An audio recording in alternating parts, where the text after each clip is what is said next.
Hello everybody, let's exit to port. It is currently 12:42 Central European Summertime on the 23rd of April 2024. Outside here in northern Norway, the sun is shining and the snow is screaming as it's being burnt and evaporated slowly but surely. And none of us locals mind, because we want the snow to be gone now. We do not want a snowfall 9th to 1st of June like we had last year. So let's keep this going, shall we? Someone who's not screaming today because he's evaporating slowly is my ever lovely co-host, Mr. Grumbles Dwarf. How you doing, Grumbles? Hello, greetings from Germania, where we generally enjoy a little bit of snow, but not as much as it used to be. And we don't have a vendetta against snow and look out cheerfully as it melts and screams in anguish. Did we make it weird? We made it weird. I made it weird. Let's be fair. I made it weird. Picturing just like a bunch of really sad snow people just kind of like moping around on your lawn, just going, oh, yeah. They liked us when the moose were here. Yeah, it's kind of like the scenes from Calvin and Hobbes.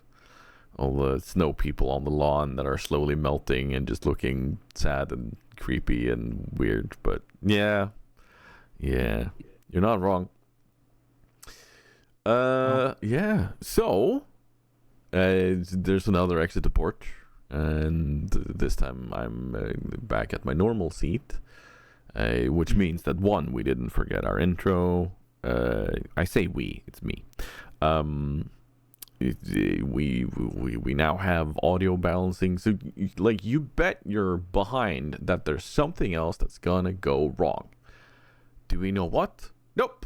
Do we care? Nope, because that would be worrying too much about the future.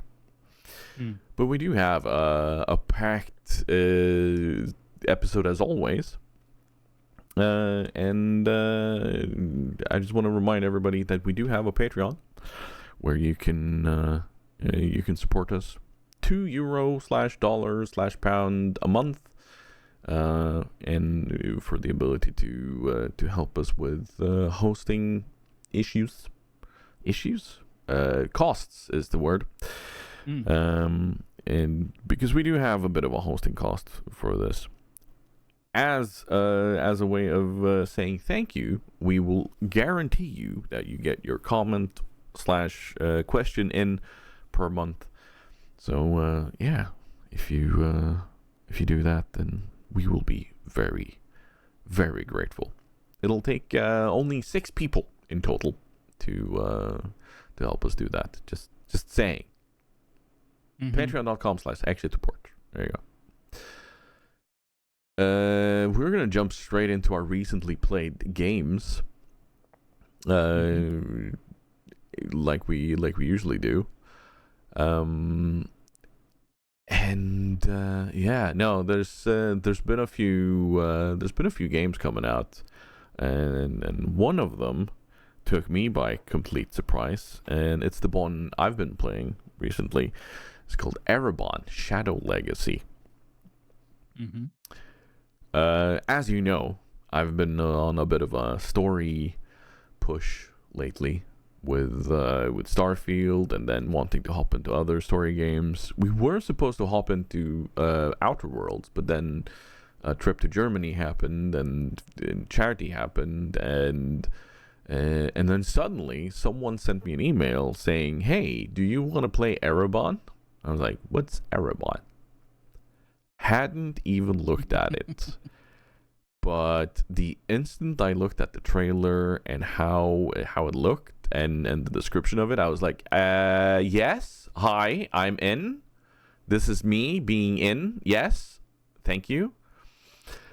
It's made by a Spanish indie company called Baby Robot Games. And it's a stealth game which has a nice story about the protagonist called Ayana. She's the last of her people. Like, I'm still mid-game right now as of talking about this, but yeah, no, we're trying to figure out what happened to her people, and so on, but the reason why I'm really loving this is, unlike a few other stealth games or sneaky games, it's you don't have the most combat potential ever. Like, you're very squishy. You can take out enemies by all means, but they need to, like, you can't go toe to toe with them and parry and such like Ezio can and Assassin's Creed. But you can take them out if you're able to take them by surprise or such, which is something I love. Because yes, you have the ability to kill, but you don't have the ability to just run in and almost run and gun style kind of thing. So you actually have to stealth in the stealth game. You can't just button mash your way through. Yeah, exactly. And I kind of love that. And the stealth mechanic is really cool too. Because you play as someone from a race called Ereban. And they have the ability to merge with shadows. So whenever you're in an area that has no light, you can click a button, and then you get like a stamina meter. So you can't stay in this shadow merge forever. But what it allows you to do is, for instance, if you have a wall that is covered in shadows, you can move towards it, and then you'll keep moving up the wall, and that allows you to travel around corners and so on. They've added a few subtle limitations. Like, for instance, if you get to a lip of a roof, you can't get around that. Meaning, you can't just get up on any roof and then run past anything in the game, which I'm okay with. But the way they've kind of hidden that in the game, a lot of places, is, for instance, there are bushes that are innate with light in them. And of course, once you hit light, you'd lose the shadow meld. So, yeah. Or they have these LED strips, almost like a lot of places, where, okay, yeah, if you touch that, then that would also break your shadow meld, and it's really cool, because like some places you'll need to look for, in order to get past something, you'll need to look for moving shadows. So you'll have to go along that shadow as it's moving, like, for instance, with a large windmill blade that's passing by or something. And it's just very nicely done. And it was another thing that surprised me was coming off of Starfield and sitting down with this and listening to the main character. I was like, wait, hold on, I know this voice. I know this voice. This is so familiar to me. Why do I know this voice? And there was one word she said. It's like, oh, that was my choice of romantic partner in Starfield.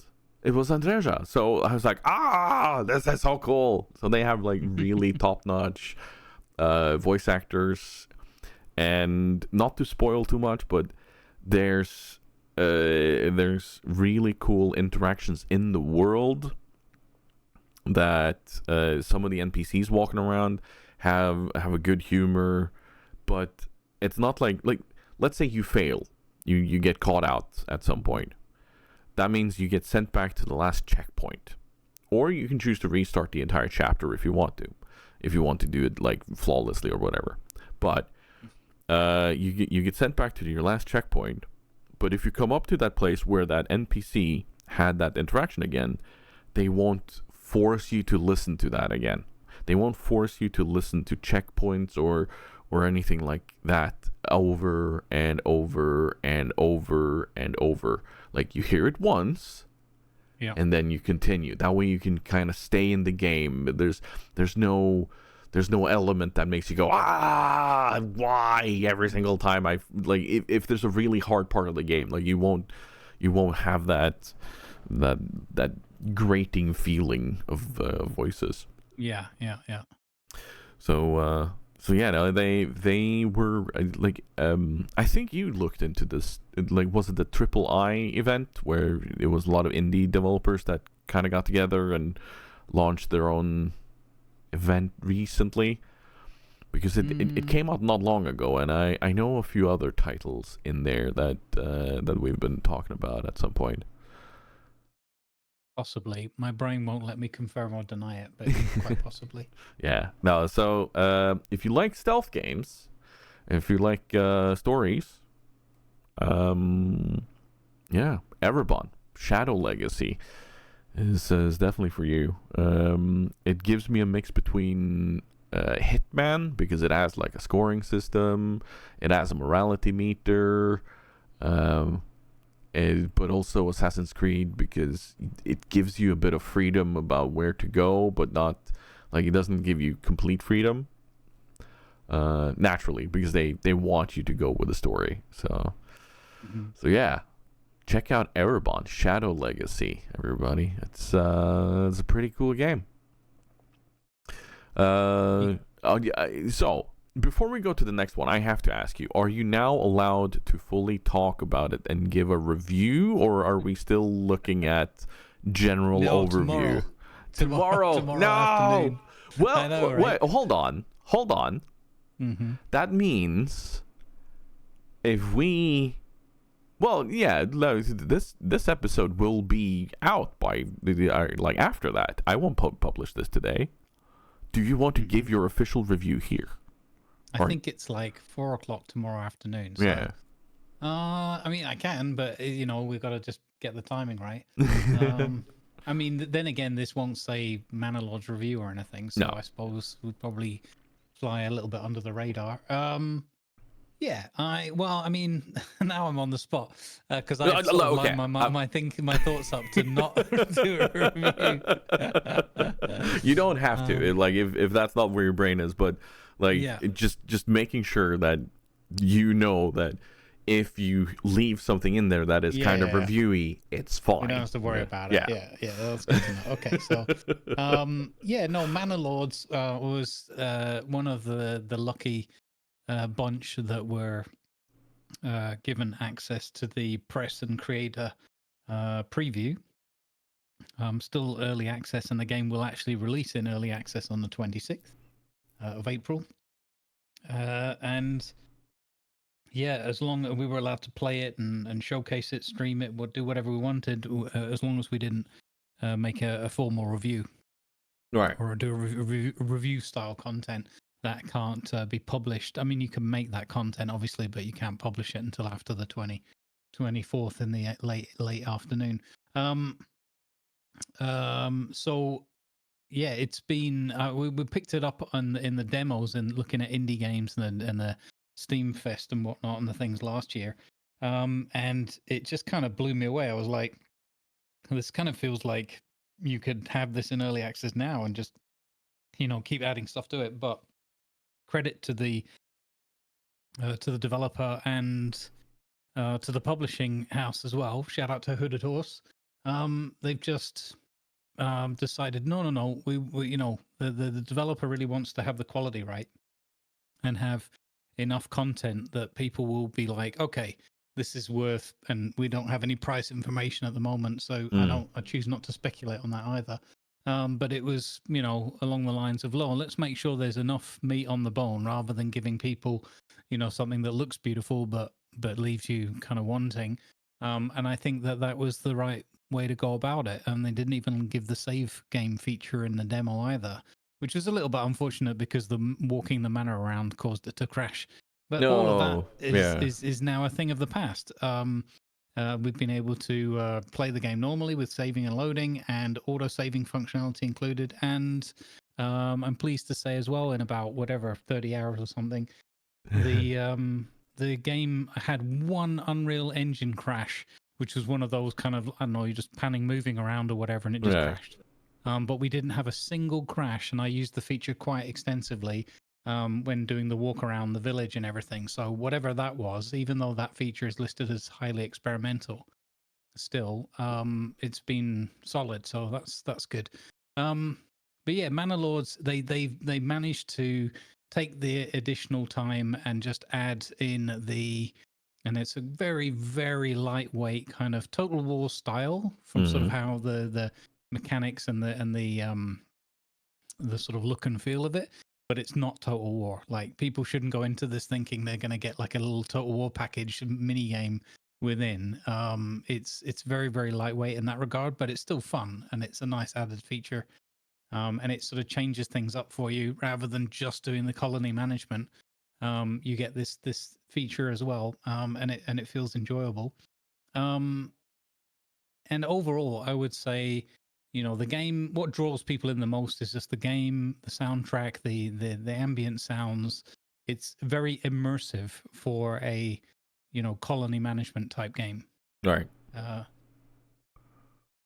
And I think that's what kind of draws so many people in, because there'll be some little chit chats that we've had back and forth, myself and a few creators and viewers and whatnot, about the level of the hype and the expectation, because it is kind of redonkulous levels. It's like over 3 million wish lists or something just on Steam. It's also on Epic. It's going to be on GOG as well. Yeah. So the hype and the anticipation is off the charts, and everybody's clamoring. And it's one of those times where it doesn't happen that often, but people have been coming into the chat even and being like, how do I get the access to this game? It's like, okay, slow your roll. We'll just kind of explain it to people. But yeah, the funny little anecdote there is Cringe's response to somebody asking that was in his usual sarcastic style. He went, well, first of all, you spend years building up a content creation empire, an empire like that. And then once you have that, maybe, just maybe, you'll get access to play some games a couple of weeks before they drop. Yep, that sounds like Cringer. Yeah. I only got it secondhand from Blutenham, but when I got that question 2 or 3 times in one day, I was like, oh, I don't know how I'm going to answer this one now over and over again. So, but I think that what I would say that leans a little bit in a review direction is, I feel like this game will be, or is, a great foundation upon which, firstly, you can have enjoyment with it right now, straight away. And secondly, I think the sky's the limit, because the developer has a real keen eye on integrity and quality of his product. And I can only imagine how hard it's been for the scope creep pressure.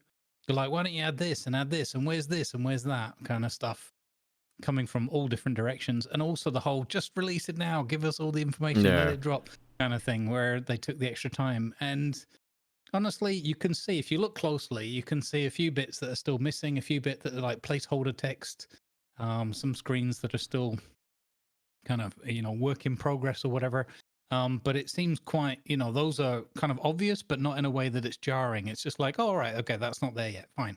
But you don't need it. You can just go back and go about your business having fun with the game, So, yeah, I feel like this game, I think it's garnered a heck of a lot of hype and attention. I don't necessarily think that's a bad thing. We've seen hype for lots of other games as well. And some I've ended up enjoying, and others I've kind of enjoyed for a week and then been like, oh, okay. So that was like done now. Fine, moving on.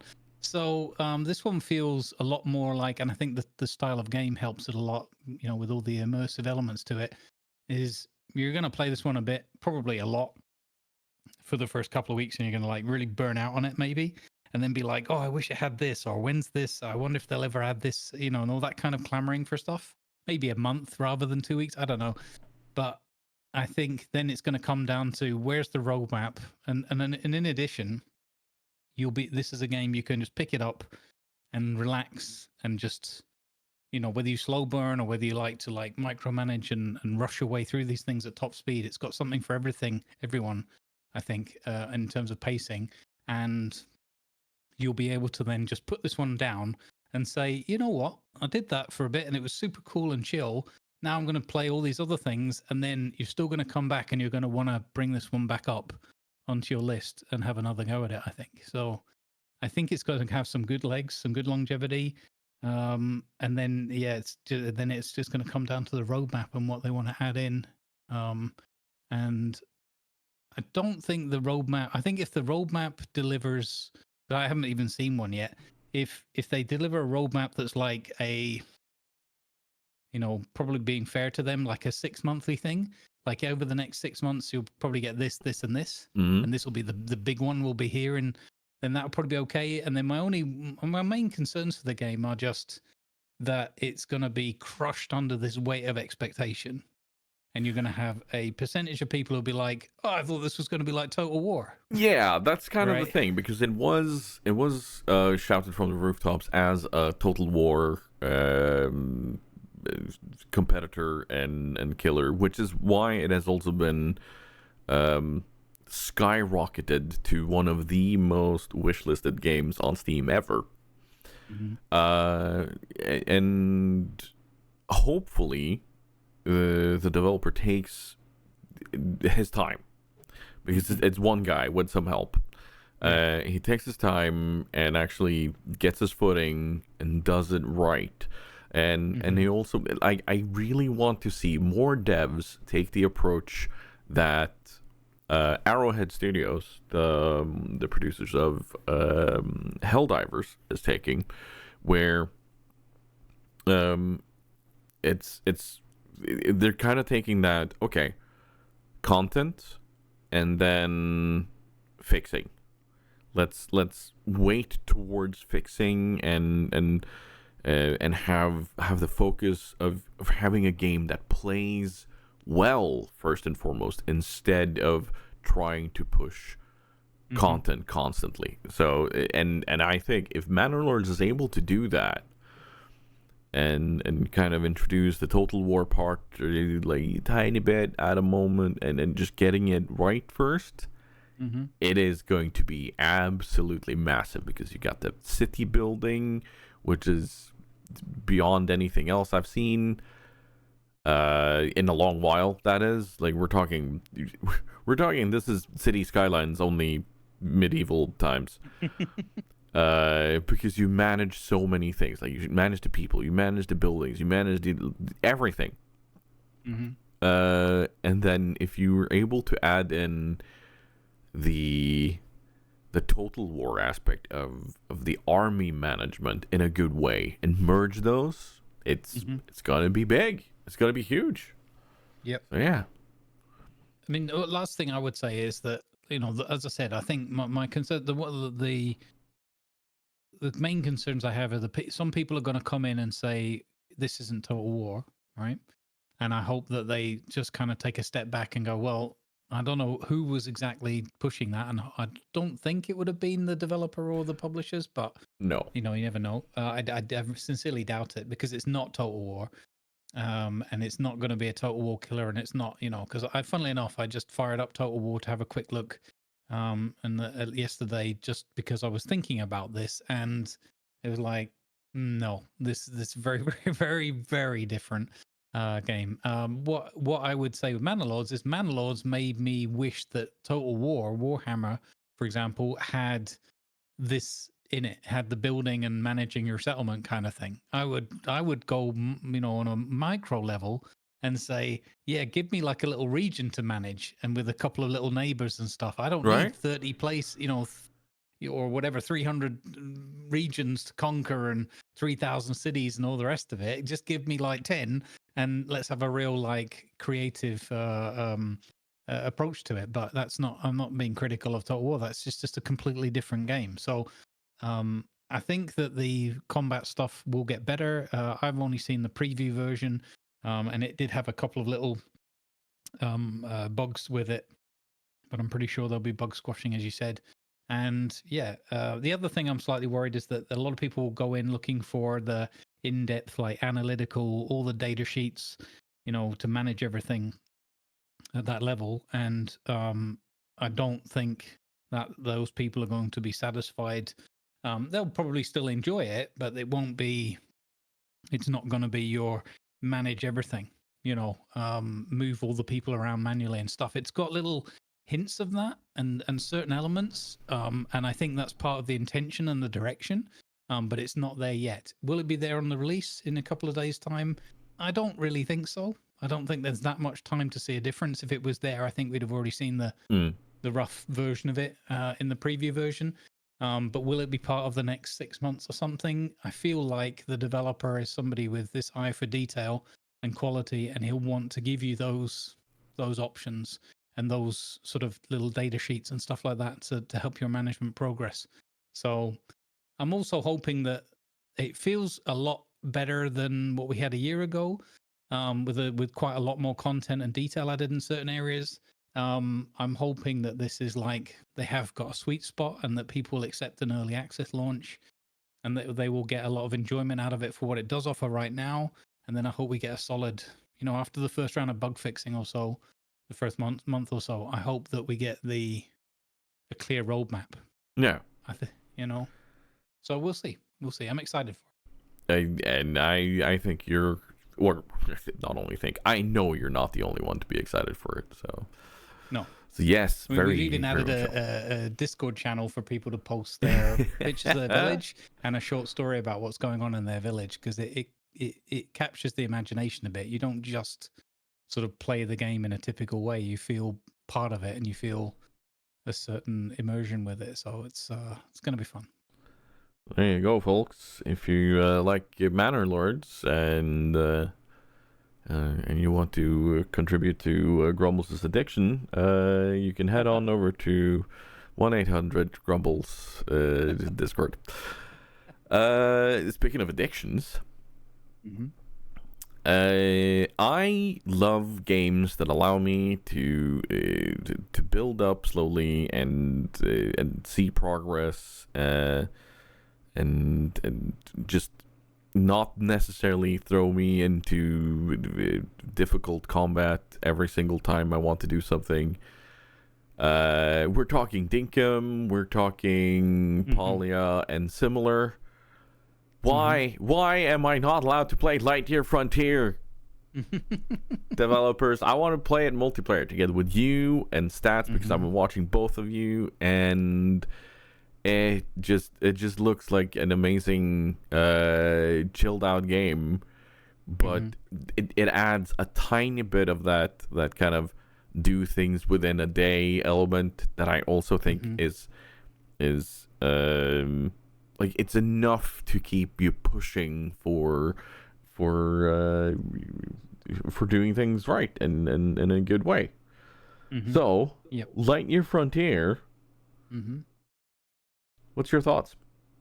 It's like you take some, build it, manage it. I don't really want to say survival. There's not really survival to it as such, but you take like exactly as you were saying, like a Dinkum kind of a thing, or an early game, even a Satisfactory or something like that. Just something very simple, like a little bit, like a little pinch of Farming Simulator, a little pinch of Dinkum, and it's like uber cozy. It's like if it was any more cozy, you might fall asleep playing it. Not in a bad way, but just it's so relaxing. It's got lots of sort of vibrant colors and sort of positive energy about it. You can definitely see that it's kind of like early days and got some more room for further development, I think. But what's there is solid, and it's just fun. Like I fired it up and I was like, we'll probably play this for like 2 hours, maybe 3 or 4 at a push, and then we'll have kind of seen this one, and I've got a lot of things on the list, so I'll respectfully move on. And 8 hours later, I was like, no, that was just a really lovely day. It was just I didn't need anything else. Yeah, exactly. So it's with the having sort of no threats and things, but it's still buying a little. If you let yourself buy into the whole, this world needs kind of cleaning up, and there's some old ruins and things to investigate and stuff, but nothing that's really pressing. It's just like literally just actually, I'm just going to plant some plants today. I Yeah. need some rocks for the walls. I'm going to dig At some your own rocks leisure. up. And yeah, so you don't get punished for not having anything, and if you're not having done something or whatever, or doing whatever you want at your own pace. And but you get just enough of a trickle of reward that nothing feels like it's super hard or out of the way. And some people might find it not challenging enough. They might be bored by it, but By all means, yeah. yeah. But you go in with this kind of mindset of like, let's just see what the game has to throw at me. And that's the thing, is it doesn't really throw anything at you. It just gently rolls a few things in front of you. And you go, oh, I want to go and do that green thing over there. Let's go over there. Yeah. And off you go. And then before you know it, 8 hours have gone by or whatever. Yeah, really, really charming. Really fun, lighthearted, some good little humor to it. Hopefully we'll have a nice development path ahead of it as well. And yeah, just another one of those games where if people that need something that's just gonna take their mind away and let them sort of drift off and relax. It's almost like reading a light novel or something. You just kind of get into that relaxed frame of mind, and nothing else matters at that point in time, because you've got to go and use a super soaker to spray your crops or something. Or Yeah, like I was gonna say, it also gives me elements of Slime Rancher, if you're familiar, where I was gonna say like Power Wash Simulator before, yeah, like it takes many nice elements from a lot of these very familiar games, and mashes them together in what looks to me to be a very well balanced package. Like it's not overly towards one way or not too much towards another. Like, it's just, it gives you exploration, it gives you farm building, it gives you these tiny trickle rewards, as you say, and I want to play it, damn it. And then, and of course, how can we ignore the ever lovely southern robot that keeps bossing you around, kind of. Not really, but a tiny bit, Yeah. It's a little kind of like, come on, lazy head, get up, do some stuff or whatever. But it's just kind of, but it's more in a like, hey, you did a really good thing, nice, good job, you clean that area up or whatever. Yeah. You feel, and then there's little like puzzle things, or not puzzle, but like mysterious things slowly unfolding in the background as well. Like when you clean an area up, there's some vault that's opening up, and it looks like that's going to open up the ruined area, and you'll be able to go through there. So it's just again, and you can go to these different areas, and because it doesn't have this kind of lots of aliens trying to kill you or bad stuff happening, you never feel under any threat. But you sort of like, oh, I'm not really ready for this area yet. I don't have the tools for it. But you're not going to get you're not going to die or lose your gear or anything like that. And it's just, I think that's just a nice relaxing way of going about playing a game. Yeah. One way I think they could win more of an audience is to not just have the mech look different when you get different things, but also like, because there is a tech tree, there are upgrades you can do, but I was thinking, like, just when you buy, let's say, the knight armor or mech or whatever you want to call it, that it has like just a tiny bonus to something, and then allow you to be like, okay, today I'm doing farming, so the hot rod chassis is going to be good. Or today I need to get a lot of wood. That means the sword stabby thingy is going to be important. Let's put on the mech suit or whatever, or the knight armor. I or whatever. agree with you. Yeah, maybe the knight's good because it can carry more. It's stronger, or or it's better at bashing the trees down quicker, or something like that. Yeah, I agree with you. That's a nice idea. It doesn't need to be much, just a tiny bit. But one thing that I noticed, and this is the only gripe I've had with the game while watching it so far, is when you're out and you're doing a lot of the same task. You're you're punching rocks or chopping down trees, that the sound for the action that you're doing is always at the same pitch and the same thing, the exact same cadence, like always. It's the same. There's no variation to it. It just needs a slight variation up in pitch or down in pitch from time to time, or a slightly different sound from time to time, because right now it's a lot of the same, but that should say something when that is my only gripe with it so far. That is seriously my only gripe with it. And honestly, because that's something I can turn down. That's fine. I'm okay with that. And then I can turn up the game when I need to hear again. I'm okay with that. But just tiny variation would make it a bit more not comfortable. What's a good word for it? Survivable? No. Just give it more, I don't know what to call it. Just time it,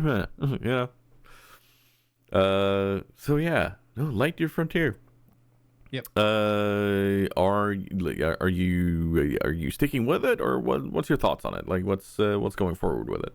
Well, we'll get onto that a little bit later. Yeah, I know. But I definitely, so I've made sure like to whitelist it, wishlist it or whatever. I have every intent of like keeping half an eye on it and looking out for like what they do. So if there's a roadmap or if there's just new content drops and things. They did just do a hotfix. So I think they're in that sort of bug fixing. They released mid to late March, I think. So they're in that first month circumstance. But the thing is, I think, and this might be interesting to see because it looks as if it's kind of like everything's pre-generated and whatnot. It'd be interesting to see if they do anything with like different maps and stuff. Mix up where the resources are and all that kind of thing. I'm not sure where that's going to be at. And I'm also very interested in having one of those, like, let's get a group of friends together and 3 or 4 of us just have a chill out, like you could even do like a charitable Sunday thing or whatever, who can build the silliest farm plot, or whatever, build nice houses and stuff, because you can you can all have your own place, or you can build a different settlement in each of the biomes and stuff. So there's lots of multiplayer shenanigans I think that you could cooperate and collaborate on. Yeah. So it's definitely one of those I'm going to keep half an eye on, and then if it gets its chance, because it's like a squirming mass of games and products just all vying for attention, if it manages to pop its head up above the surface and go me just at the right moment, I might get a chance to play it again. But I enjoyed, like, I did my first try hour for a YouTube thing, and then playing it again for 8 hours on a stream, and it works for both, and it was good. The engagement was solid, and people were intrigued and just enjoying, because it's a peaceful experience. So yeah, it resonated well. Very nice. We like that. Speaking of peaceful, Age of War Chapter 4 for Conan Exiles. There's not much peace going on there, is there? No, I mean, the current saga or whatever is Age of War, and we're in the 4th chapter now. They've switched from 3 to 4 chapters because they were trying to put in, even they were struggling with how much content they were trying to fit in for each of their updates. And the reason I'm kind of bring this one up, and I'll try and be a little bit brief about this one to save some time for the cast, but is because it's been a while, I think, since the Age of Sorcery stuff. I kind of missed out on some of the chapters of both the end of that and Age of War. But especially with Age of War, where I dipped back in at like chapter 1, I always get excited because I love after my initial struggle and that hurdle that I had to get over to kind of get into Conan and get into the lore, and really it was like the music and the old stories and the movies and things that helped me kind of get my head around it all. I've really fallen in love with it. I think it's just a fantastic product, and there's so much lore and possibility with it, and especially for roleplay. However, Age of War more than any of the others. Even the sorcery stuff. The sorcery stuff brought me in because I thought it was a really nice change and a beautiful addition to the game, and it was super fun at the beginning. But this chapter that they did with the Sacred Hunt is really immersive. And it's really the reason I wanted to put on here is a little bit to tag and link it with Nordheim RP server. The Funcom really outdid themselves, I think, with this great hunt. They've got different circumstances and things happening, like especially at nighttime. The hunt takes place, and these kind of hybrid humanoid hyena creatures go out on the hunt, and also assassins and scouting groups from different factions or Stygian factions and things like that. And so you go from the typical Conan, and even with like Age of Sorcery and that, you go from the let's find a nice spot, we'll build a base here, and then as we wander around, we know that, okay, there's a little camp over there, and there's an area there, and they added some new things in on here's where you find the sorcerer's camp and this kind of thing. So, but it was always very controlled. It was like, I'm either going to go out and deliberately look for trouble, or I'm going to stumble upon trouble because I went around a corner and I'm not familiar with the area, so I didn't know that there was a, and then I'm going to run away from it or fight my way out of it. It changed the dynamic from that to with the hunt thing. Like, even I was trying to build some stuff and make some progress the other evening on the base, just like quietly, mind my own business kind of thing. And a thief, and they've brought this mechanic in where the thieves can be invisible. Oh, I don't know no. if this applies only to a purge or if it can happen generally. I certainly didn't see the guy anyway until it was quite late. But they basically, the thieves will like sneak up in the night and trying to break into your base and steal your your treasures or whatever is valuable there. And I had like literally, I was just opening the door and walking back in with some resources I'd gathered, and suddenly it was like, just die, scum, and being stabbed. And I was like, what the hell? Because I thought it might be the Highlanders that live on the hill near to me, but it wasn't. It was just this thief who'd snuck up on me, and I was like, holy cow! So apparently the way that works is that they have invisibility potions, which makes you sort of mostly invisible but a little shimmery, so that PvP people have got a chance to spot you if you're keeping an eye out. But imagine how dark Conan is with the light and the shade. They do a great job in that engine. And so there's just like this guy just sneaks up on me and starts attacking, and I'm like, pretty much I'll have once I've killed this guy, I'm going to go and get a fresh pair of trousers, because that was pretty terrifying when you're kind of like not in that zone, yeah, they've just done a nice, and the fact that you've got these hyena people wandering about as well when the hunt is active. And I know there's been a bit of a kerfuffle because they activated it for like a week at launch, and then they turned the hunt off again and said, oh, we're going to bring it back. It's like, why did you turn it off? It's really cool. It's really fun, and people need more time to gather the resources and get the rewards. So I don't know whether that was technical issues in the background or what the timing issue is, and I'm not going to speculate. I haven't looked up into it, but all I can say is I hope they bring that back, because just being able to wander around and gather resources and stuff, it draws you more into the world, because you're like, there's actually a threat, and it could be anywhere. Like, I'm walking across a plain where it's like, no, there's only deer here, there's no threat. And then suddenly you hear this, and this hyena thing just runs at you with demon eyes, trying to murder you or whatever. And that scales as well to like the size of your party and the strength of your thralls and things that you have with you as well. So it's really clever, really nicely done. And my favorite thing, so that I can try and shut up about Conan, we can move on, is at nighttime. You've got all the beautiful music of Conan and everything. The soundtrack of that game is just I rediscovered it recently, because I've always had the sound off because I've been in role play and playing my own music or whatever, and I've rediscovered how beautiful the whole soundtrack is to the game. And you get these quiet moments where it's just like the grass and the winds and there's nothing. And then as part of this hunt thing, there's a huge, like a godly, ungodly, whatever, like Jabal Sag or something, like the howl of a hyena beast wolf type thing that just whistles on the wind. But it doesn't happen every night, and it's not constant. But every once in a while, you just get this quiet moment, and then you just get this ooh kind of thing and you're like, whoa. And so that's kind of why I went, because the immersion, And then on top of that, with Nordheim, the team there have always been fantastic, really friendly and professional. But they've added a whole load of like quest locations and quests you can go and take, and dailies and one-offs and all those kinds of things.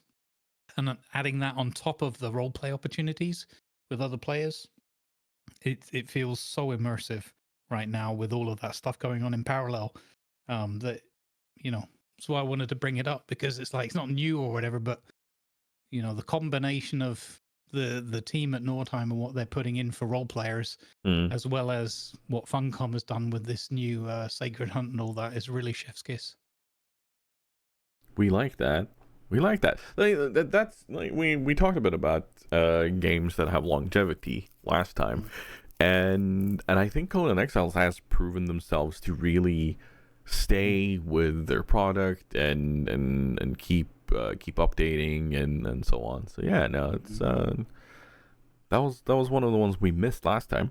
Well, we didn't really go out on a limb to look for them, but yeah, it's nice to see those sorts of devs out there. May 2018, Steam release. Yeah, that's that's a long time ago now. Yep. Wow. Solid. Impressive. Speaking of games that have been or out there a long time, but kind of not really been pushed into the limelight or anything, it's just kind of existing, is one that I've picked up again recently. Grumbles, are you familiar with what's known as an auto chess game? No. Okay. So an auto chess game is kind of like an idle game, but not really. We're talking Dota Underlords, we're talking Teamfight Tactics. There's probably a few others too. The basis is simple. At the start of a round, you have a grid, and then you have some heroes that you can buy with the gold cost or whatever. And then so you buy this guy, and then you place him out. He has different abilities. And then you can buy other characters to support him. And then you have some time to kind of set it up how you want it, and so on. And then you go into combat. Once you hit combat, the game takes over. Like, you don't have any sort of direct input on it or anything. By that time, it's the hero or your team that takes that does everything, and it's just, I don't know why it caught my attention again, but it's one of those types of games where you have bursts of intense thinking and like decision making because it counts down quickly, way too quickly sometimes. And then you need to make decisions. Do I want this hero? Do I want to go for this build? Do I want these items? And then sometimes you just kind of run out. You have bad luck because someone else is going for the same thing as you. And then you just kind of go, okay, well, whatever. It's pixels. And it made me think. Like, Dota Underlords, while sitting there, made me think that it could be fun to have a wider specter of heroes in like an auto chess game. And what brought me to that was simply just kind of looking around at what people I have around me. And it made me think, okay, if I were to include my streamer friends in a game like this, what abilities would they have as their heroes and so on? But it's kind of, it's so hard to explain without people having played it or being part of it or such. But it's it's again one of those games that kind of lure you in and then allow you to switch off your brain for a bit and then switch on your brain very intensely and then switch it off again. And it just, yeah. It looks fun. I'm looking at a few images of it, like visually, and that it looks very appealing and enticing. Like if you're into that kind of thing, for sure. And I can see like different screenshots where you can see the deliberation and slow element of it, and then you can see the absolute chaos and mayhem and the nail biting, I suppose, when the battle commences. I've played one game that was kind of like that, like a position your team and see what happens kind of thing. Yeah. And you could like earn extra archers and reinforce during a battle. And I can't remember for the life of me what it was, but yeah, I see the general gist. It looks pretty cool though with the colors. It has certain elements from like tower defense games too. It does, but yeah, no, it's free to play, so download at your own peril.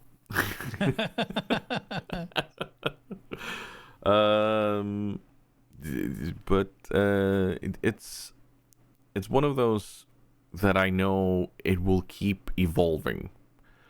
And like in the Teamfight Tactics one, which is tied to League of Legends, it uses League of Legends heroes. That actually is constantly updated with, this time around or this patch around you have these factions available. So you don't always have all of them available in the Teamfight Tactics one, which is kind of like in line with how League of Legends does stuff, where you don't have access to the heroes at all time. But Dota Underlords 1, you will always have access to all the heroes. Like, there's no hiding it behind a battle pass or anything like that. So that's cool. It's a bit of a different approach to things and how you want to monetize it. So they have a battle pass by all means, but it's just to unlock new stuff for your heroes, but nothing that you need to have in order to succeed. So no, it's kind of cool. It's kind of cool. And cool. Yeah, it's an okay battle pass. I'm always kind of on edge when people say, and we're adding a battle pass, and I go, please don't. And then some of them turn out to actually be okay. It's weird. But yes, we're gonna just hurry on quickly, because there's more to talk about, and I have a feeling that a few of these topics, I can't speak today, are going to be very involved as usual. But one game that I'm very much looking forward to is called Ships at Sea. Do you what's your first thought when you think the title Ships at Sea? My first thoughts are, I saw this one a few days ago and I was going to ping you about it, and I thought, I bet you've seen it already. And I actually took the time to ping Chegg on it because I thought this might be the sort of thing that Chegg could get into. He's very wary of like early access things. And I was like, yeah, but look at it, man. It's ships. You do ships. It's ships. And it's got some fun stuff and some multiplayer. So I don't know. Yeah. But I definitely thought of you as well. I was like, Tiger's going to be all over this game. Because I think it's from the same people of the Barents and that, right? Yes, exactly. Yeah. It is from the same people that made the wonderful Barents Sea fishing, or fishing Barents Sea, and fishing North Atlantic. Fishing Barents Sea is the one where you're posted out of northern Norway, Hammerfest to be exact. Which was a single player game. The same with Fishing North Atlantic. Just a wonderful, fun sim game, really. Where the entire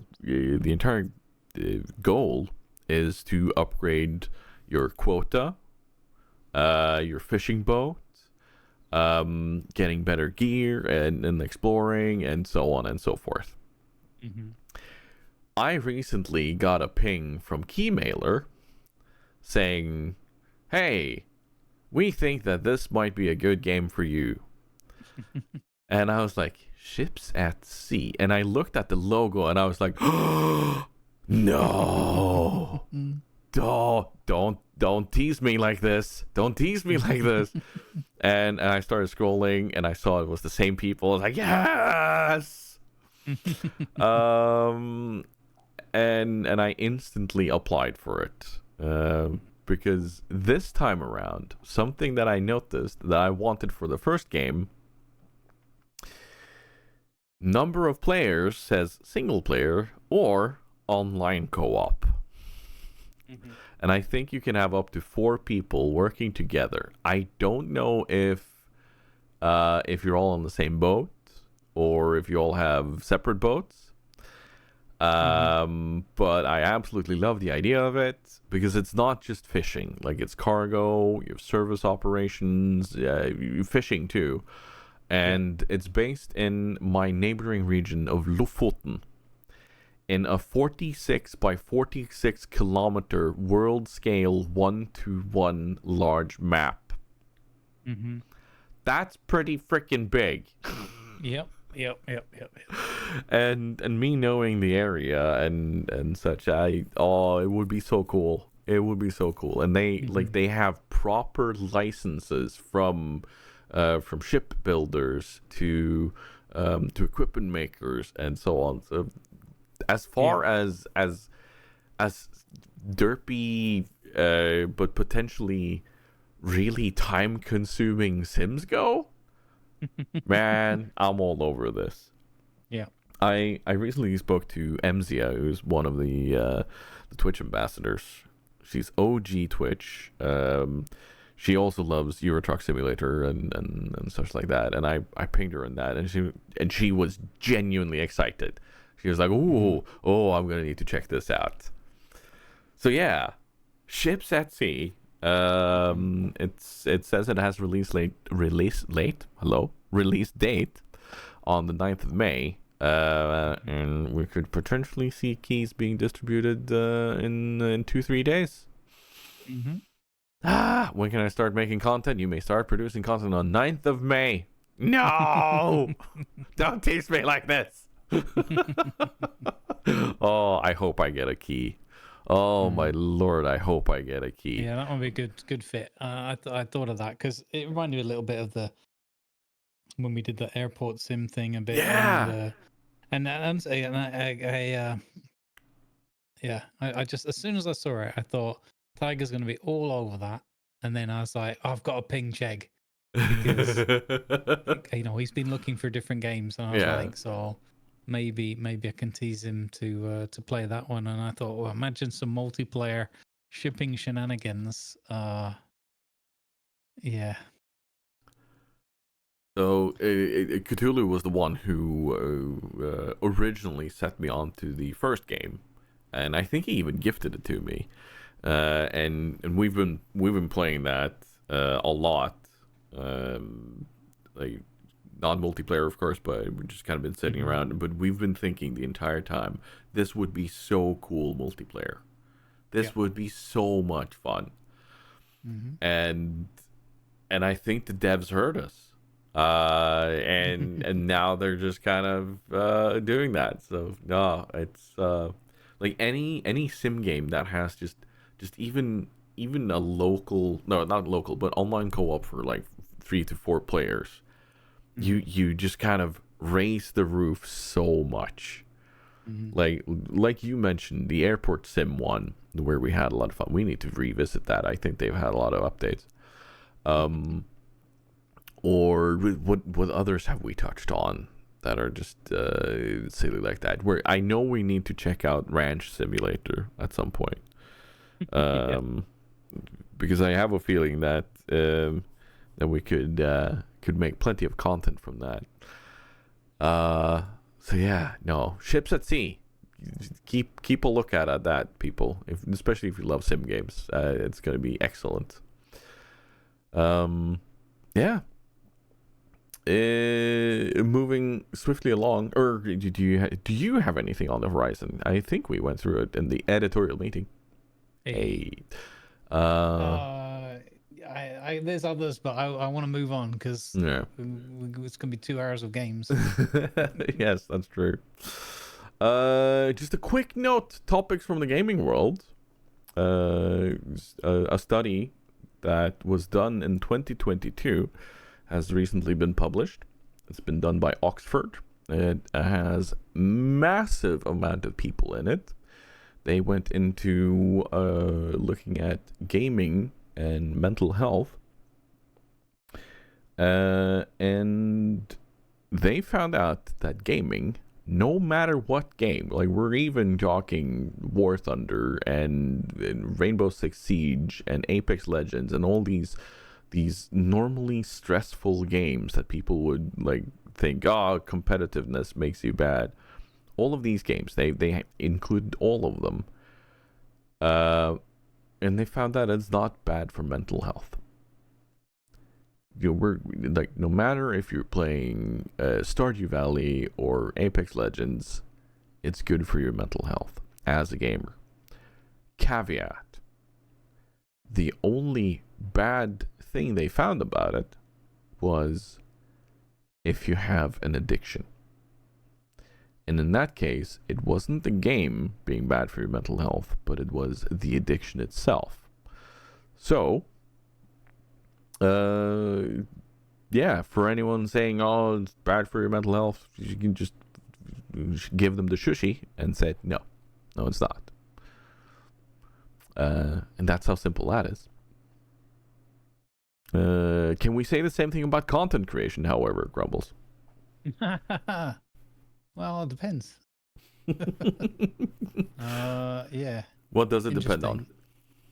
Well, I have recently been observing of myself that that I've been kind of. I almost found myself the other day feeling like super stressed out, like really stressed out. And I was like, what am I stressed out about?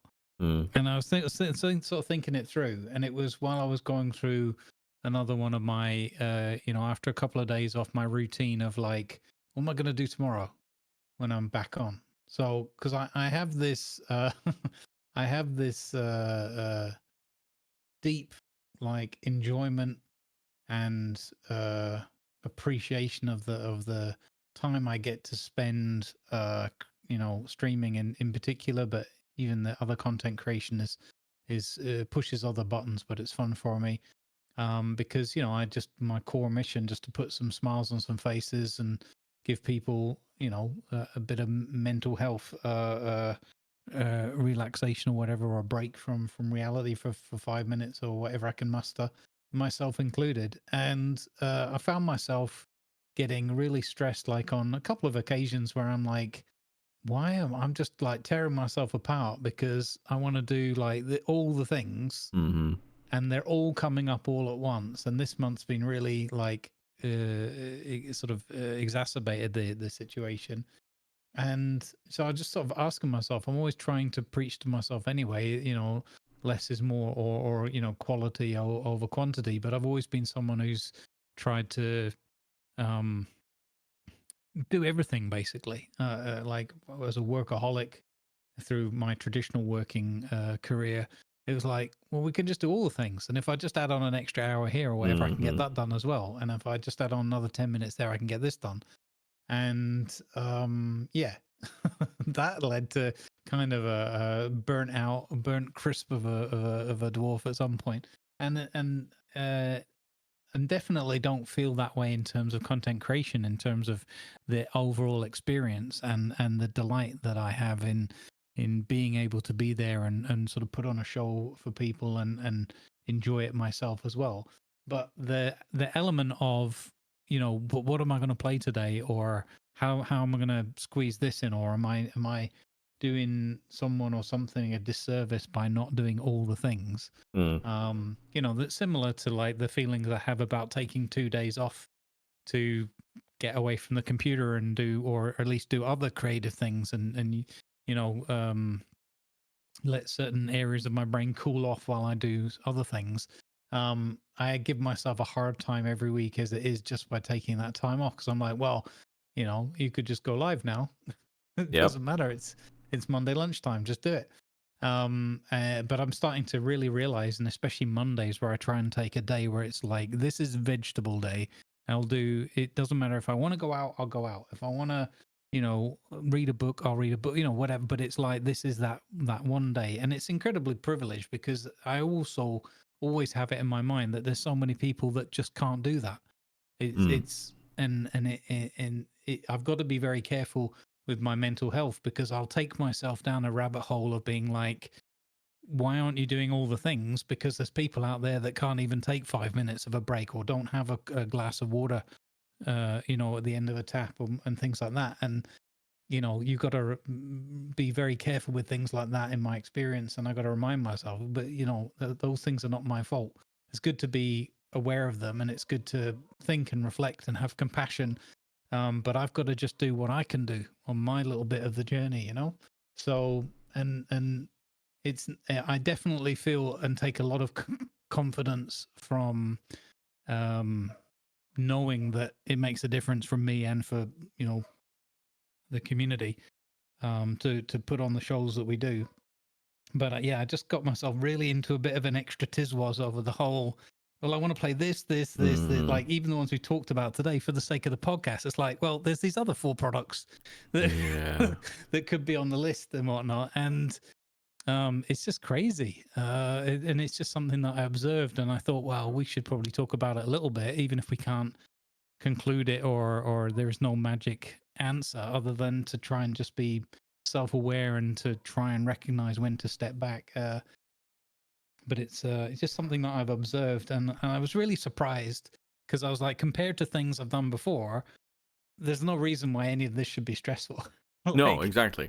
But it's funny how the mind and the body works, is that it's not necessarily the thing, it's just how your mind and your body kind of respond to it and fixate on the one or the other aspect of something. And I thought it was kind of interesting that I was literally getting stressed out because I didn't have enough time, or in this case in particular, last couple of weeks where I've not been in like top health, where it's like I literally can't sit at the computer. I'm not well enough. But if I don't sit at the computer, I can't possibly do this thing I want to do, or I can't share this make this video that I wanted to share with people or whatever. And it's and then you get into that spiral of like, oh, am I letting people down because I've not created 15 videos today and all that kind of stuff. So it's weird. It's weird for content creators because we often speak about FOMO for gaming or social media or whatever,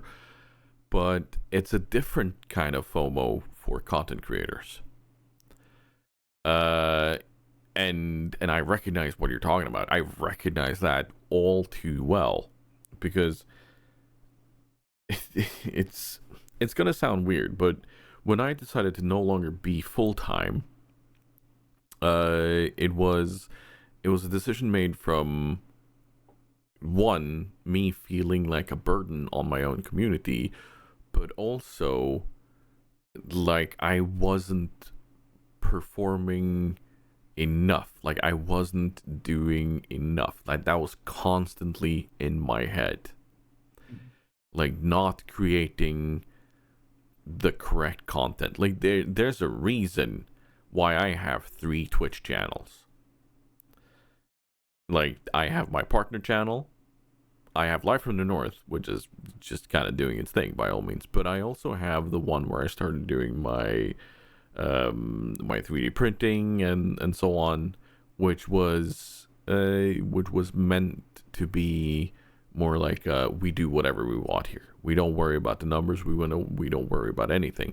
But the weird thing about saying we don't worry about the numbers here is also that it was meant so that I could not worry about the numbers on my main channel where it was supposed to be World of Warships and War Thunder, and it just spiraled out of control.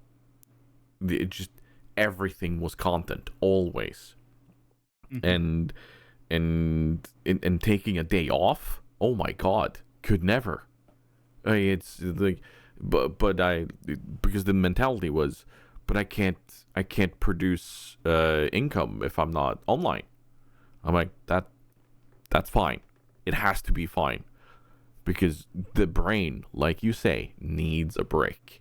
You need to be able to separate that from time to time. You just need to be able to step away, and it needs to be at least twice a week. And if you're able to do those 2 days like you're doing with Monday and Tuesday, I think you're on the right track. And if you're just, please keep that up by all means, because I look at others, I look at how I did things, and it's just, yeah, it's a different beast. And like being in a traditional job, and I like the fact that we're saying traditional and not, oh, I had to get a real job. No, all jobs are real. I'm gonna point that out. Content creation is a very real job. But being in a traditional job, the stress was, it was different, you know, because then you have the normal hours, and that's pretty much it.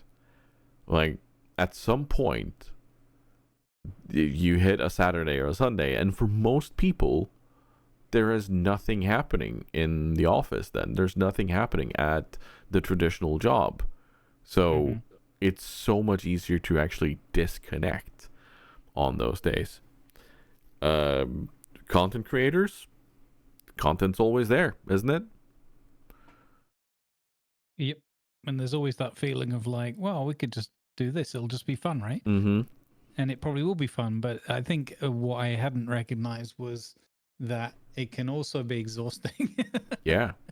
Like there's a reason why, whatever, a footballer loves playing football, but they don't play more than, say, 3 games a week. And that's probably pushing it, because it's exhausting. I mean, slightly different elements to that too, physical exertion and whatnot. But, mentally, I think is the main thing in probably all walks of life. And it's just funny to be, because like it's so easy to then prey on yourself and be like, oh, well, you weren't really firing on all cylinders there. You probably put on a bit of a boring show or whatever. And like one of my fears is always like, I don't want to be coming across as like, oh, I'm just phoning it in, or I'm just going through the motions or whatever. Because if I'm not enjoying something, it's painfully obvious. I've never been any good at hiding that. So, it compounds the issue a little bit. And thankfully, I've been able to have a lot of fun with like almost everything I've done lately. And the only things that haven't been fun is just like not feeling very well. In parallel. But it's a little bit of the old, well, if I'm not feeling very well anyway, what am I going to do? I'm either going to sit around feeling sorry for myself, or I'm probably going to sneak over to the computer and try to create some kind of content.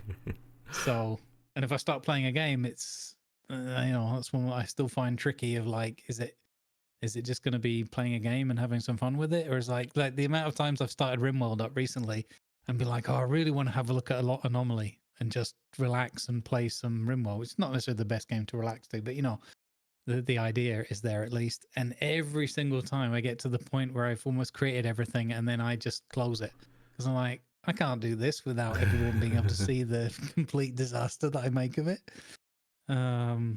So watch out for additional. Well, I've got so many other things going on in the next week or two. Watch out for some surprise YouTube remote content, because I couldn't resist it. So that's also another thing. Like the idea of always creating content, it invades the mind space of being able to relax in a game. So I've found now that having a game that is almost exclusively for me to play off stream and just be mine is so good. It is so nice. We're talking Helldivers for my sake. I've not played that on stream much. We're talking 1 or 2 days. That's it. And being able to sit down with that and play that and not think, oh, I need to make content out of this. Very nice. Very good. And I think that kind of bleeds into the less is more idea. That like you don't necessarily have to produce less content than you're currently at, but it's keeping it to the content that works for you. Like that's the important part here.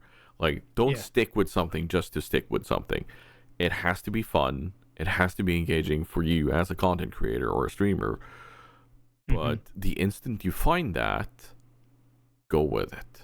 Like, don't necessarily jump ship just because everybody else is going over to something else that they're enjoying.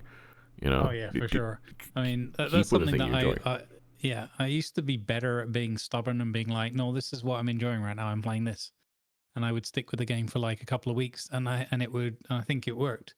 And then I've gotten a little bit away from that because there's been so many things out, but at the same time, I don't follow them because it's a trendy thing. I'm usually turned off by trendy things, but I'm because I'm genuinely excited. Like, oh, that looks really cool.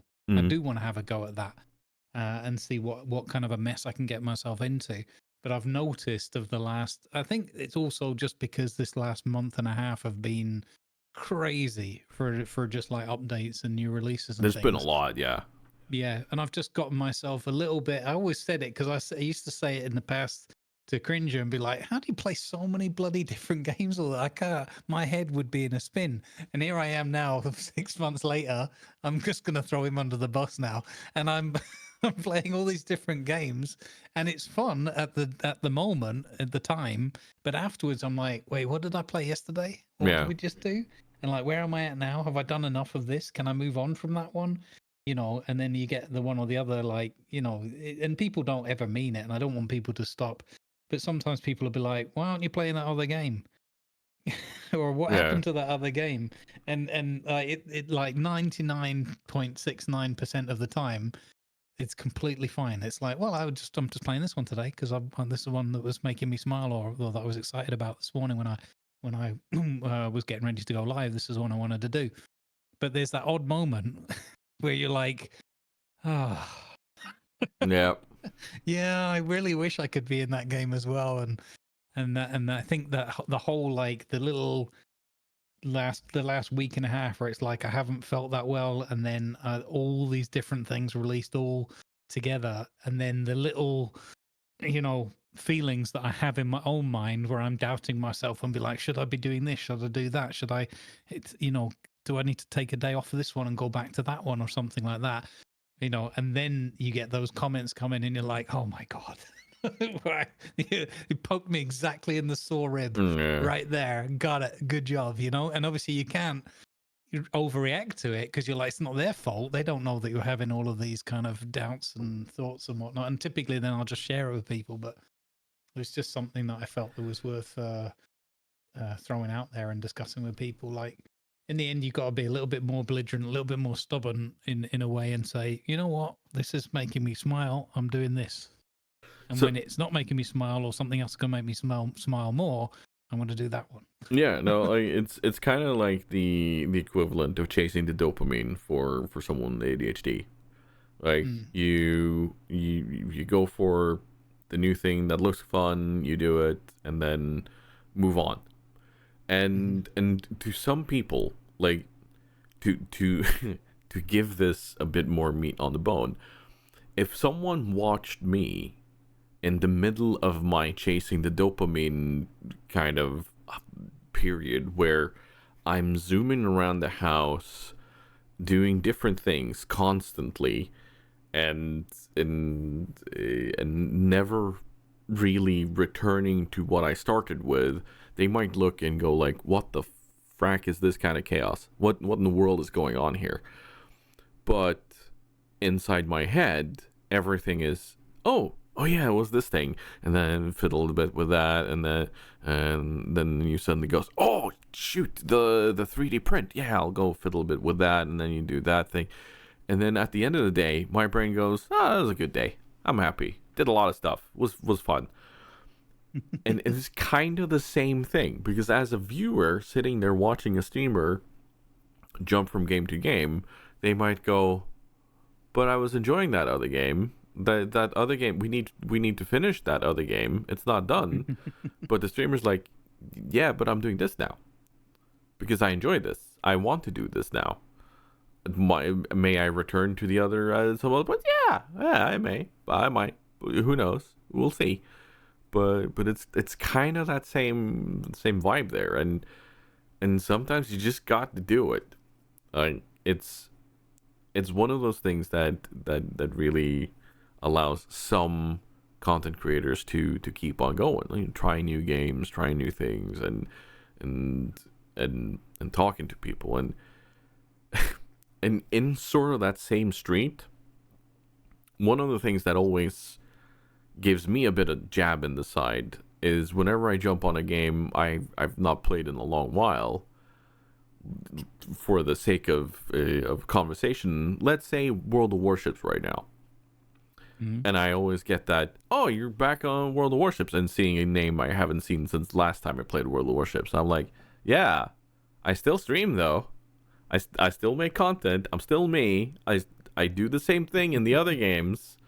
It's just right now on World of Warships. Or they're like, I haven't seen you in forever. It's because you're not looking for me when I'm not playing World of Warships. You really should look for me when I'm playing something else too. I promise I'm still funny. Yeah, it's that thing. It's kind of that same jab, and sort of that same street, and it always is kind of like, I'm still here. I've not gone away. I've not disappeared. I'm still creating content, but I'm doing what I enjoy. Mhm. And yeah, it kind of weaves into that is less more thing too. Like, do you Mhm. like? Do you always stick with a game just because that's where the audience is, or do you create the content that is fun for you and just do it whenever you want to? Like, it's yeah. One of my favorite YouTube creators, Mark Rober. Are you familiar with him? Mark who? Mark Rober. No. He is a former NASA engineer that he makes 12 videos a year. That's it. Mhm. Um, but like, so once a month he releases a video that he's been working on for a long time, and in proper NASA engineer way, it is really well done, really well thought through. But it's like 12 to 15 minutes every month. That's it. But he does them so well that I don't know how people would react if he started releasing these more often. I think with the way that he does things, less is definitely more. Mhm. But is it the style of other content creators? I don't know. I don't know. However, one thing that I know Mark Rober was never gonna have a problem about is too many games. And some people might giggle and think, "No, you never have too many games." Yes, you can.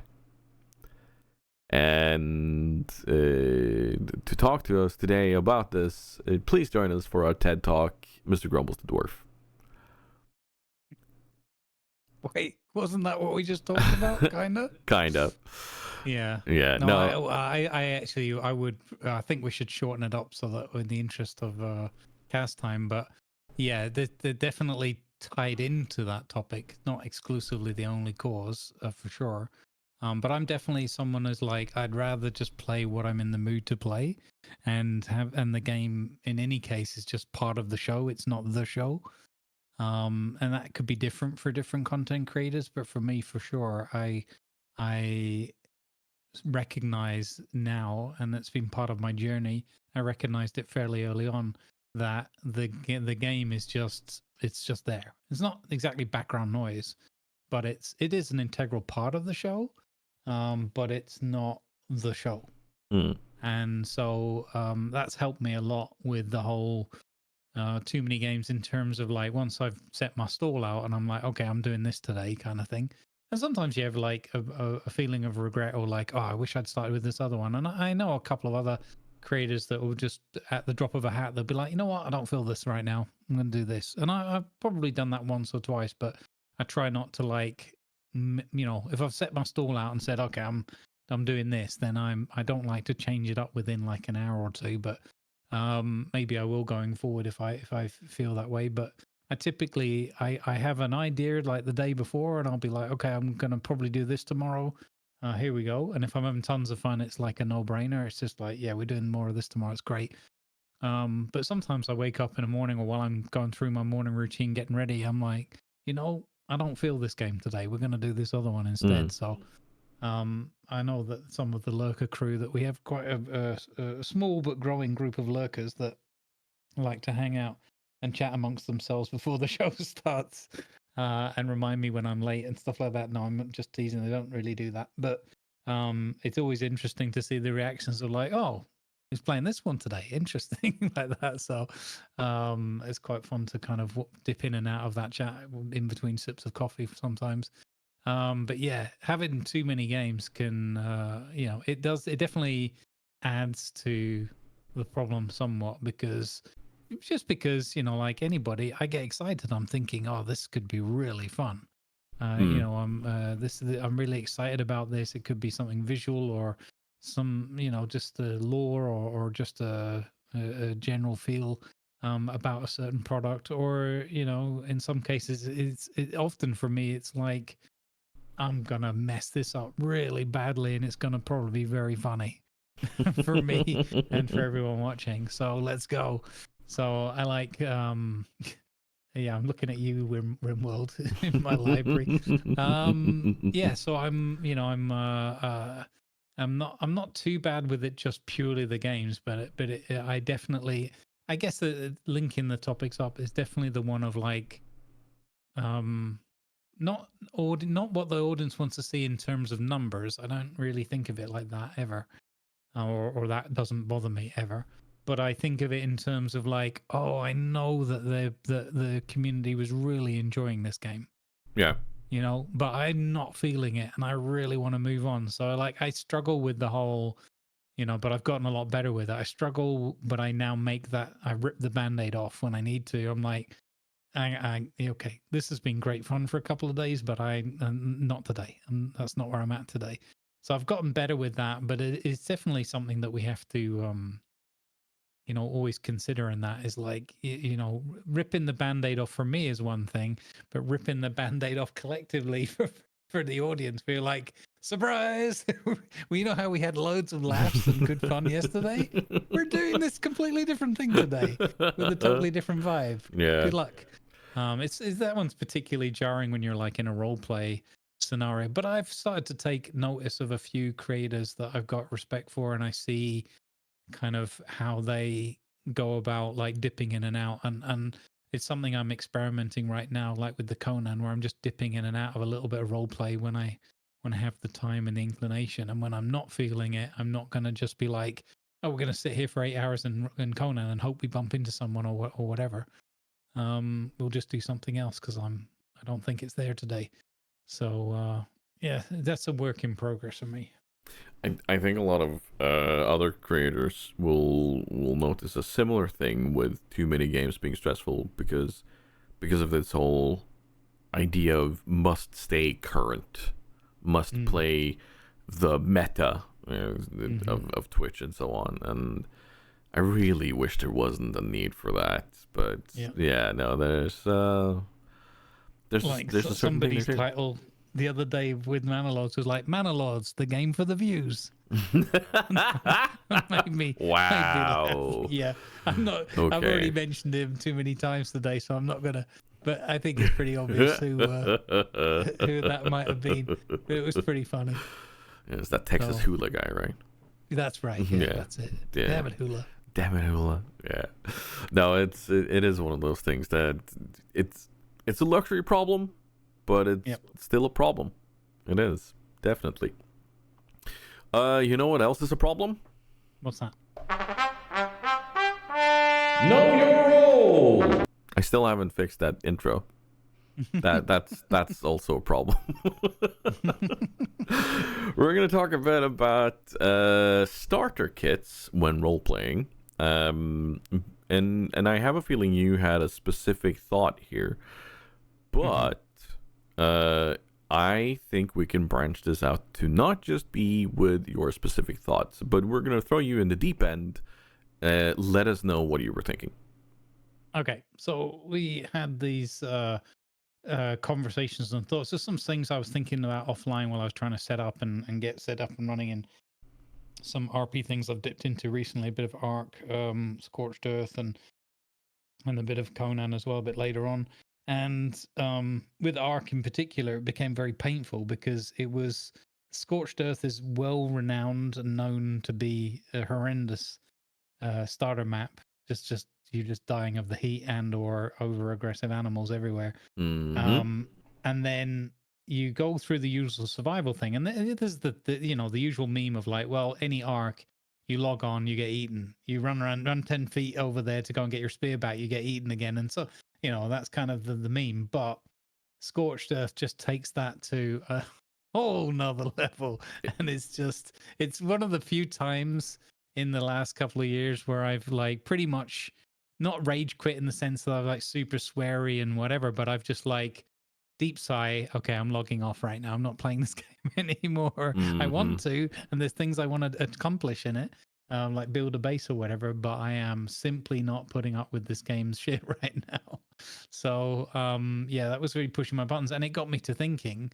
Like, and we had a good conversation about, well, how can you? So my line of thought was, all I want to do is role play. I get into a role play scenario and I want to, immerse myself in the world, come up with some silly character ideas or something sort of funny line, so, react to what's happening around me or other characters and things, and then just let's go and role play. And who cares, right? And Ark in particular was like just roadblocking that. Just like, no, you're not going to have any fun. You're not going to get any role play done because you're going to spend most of the time being miserable and dying or gathering stuff that just takes forever, and then it's just boring and rinse and repeat. And I did it for a couple of days, and I was like, I really want to get into this, but I'm loving the concept. I'm loving some of the immersive aspects of the world, but this game is kicking me in both shins all the time to the point where I can't get anything done, and therefore I can't get to roleplay with people. And a lot of other people were like not persisting, not being as stubborn as me. So what that means is the roleplay population can be tricky at my time zone anyway, or my scheduled times. So you take that, then you kick all those people in the shins for a couple of days in a row. They all start logging off and not coming back. And then it's like, well, there's literally no one here to roleplay with anymore.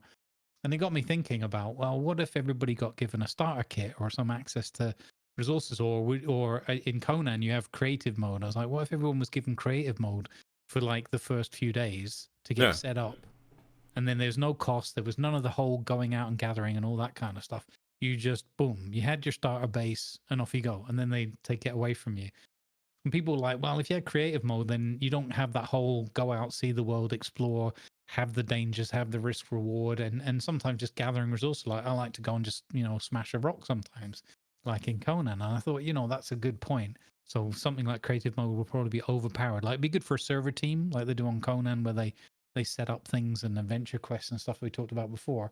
But for the general population, plus people would, whatever you do, whatever rules you put in place, people would just spawn in, whatever, all the things, and whether we're supposed to use them or not. So I get that, and then it was like I'd kind of forgotten about it, but some way back a year or two ago, we played in a Conan server where it was like you do like a /kit command or something, and it would give you, here's your starter kit, and be some nice stuff, but it'd be enough to get you. You wouldn't build a massive castle, but you could get a little house up and running and a little blacksmithing area or something like that. And I thought, yeah, we could probably take something like that and work within, like if a server rule set says you can have 1,000 placeable, 1,000 wall pieces or something like that, give people like a 500 piece starting kit or something. There you go. The rest you have to go out and get for yourself.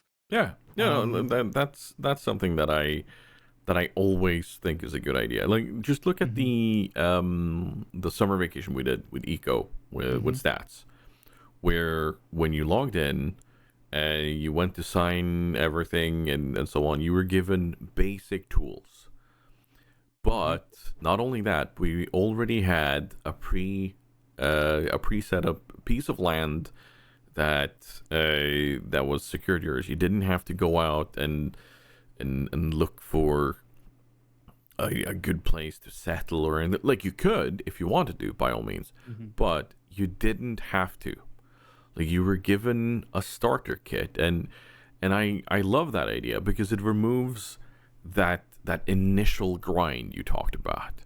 Mhm. It removes that part where that everybody kind of wants to skip and get past so they can start role playing. You Mhm. don't have to be kicked in the shins a million times before you're able to go out and do the adventure part. Mhm. Like, I see it as a possibility for, like, let's say in Conan, if you're able to give people admin, or god mode or whatever you need, creative mode for a few hours, Mhm. then they can have that so that they can build that first initial part, like a Mhm. tiny hut or whatever. No, we're not talking be able to spawn in everything and everyone and make a massive palace within those hours. No, we're literally talking, let's have a starter hut, some Mhm. tools, and then that's you ready to start your adventure and start building. Like, it gives you Mhm. enough time to find a good place to settle and get going. Yeah. And it's not just in Conan and such things that I think this is a good idea. Not just on in video games. Like, so not Eco, not Conan or anything like that. I love doing this in normal role playing games too. Like, just think about it. Mhm. D&D, when you play Dungeons and Dragons, there is literally a part of it that says your starting kit as an Mhm. adventurer. Like, you're not naked. You're not Mhm. without gear. You have something. Why not Mhm. apply this to the digital world? Mhm. So yeah, no, like, giving people the starting pieces to build up something is a genuinely good idea. Mhm. Like, uh in eco, if if people were given the basic tools and they had an idea for what they wanted to do, like, then the focus would be role play. It wouldn't be how do I build up to take over the world and get to the end tech. No, you could do your role like we talked Mhm. about before. Like, if you are destined to be a miner and you want to be a miner, then you could go do your role as a miner for people. You could help them dig out their plots or whatever, Mhm. or a Mhm. lumberjack or whatnot. Given Yeah. the So tools and the role, mhm. and you can jump into it.